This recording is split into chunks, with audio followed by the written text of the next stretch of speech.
Hello guys, আসসালামু আলাইকুম। কেমন আছেন আপনারা? আশা করি সবাই ভালো আছেন। আপনাদের আমরা ভালো আছি আলহামদুলিল্লাহ। যে আমার আম্মু জানে খাইতে বসে অনেক দুষ্টামি করতেছে। প্রথম বলতেছে শুধু আলু দিয়ে মাইকা ভাত দিয়ে খাইব, দিছি এডি খাইব না। পরে বলতেছে আম্মু তোমার মতন খামু, মুরগির মাংস আর ভেন্ডি ভাজি নিছে হয়, আর আমি নিছি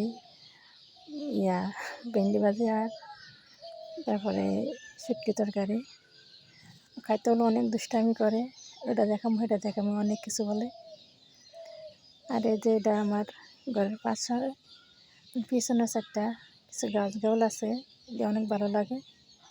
তো এটা একটু হালকা ভিডিও করলাম। আমার ঘরের পিছন সাইডটা আর কি, মানে পাশে ঘরের। আর এটা হচ্ছে আমার জালে ইয়ে আছে না, চিনাস। আমার অনেক শখ লাগে এটি, কিন্তু আমার হয় না। আমার ডিম দিয়ে বসাছিলাম, 5-7টা পড়ছিল শীতকালে, 3 থেকে ওই মারা গেছে ডিম বাচ্চাটি। চিনাস আমার অনেক ভালো লাগে। আমার জালের আঙ্গ বাড়িতেই, মানে আমার পাশের ঘরের জালে চিনাস। এই পর্যন্ত ভালো থাকবেন, আল্লাহ হাফেজ।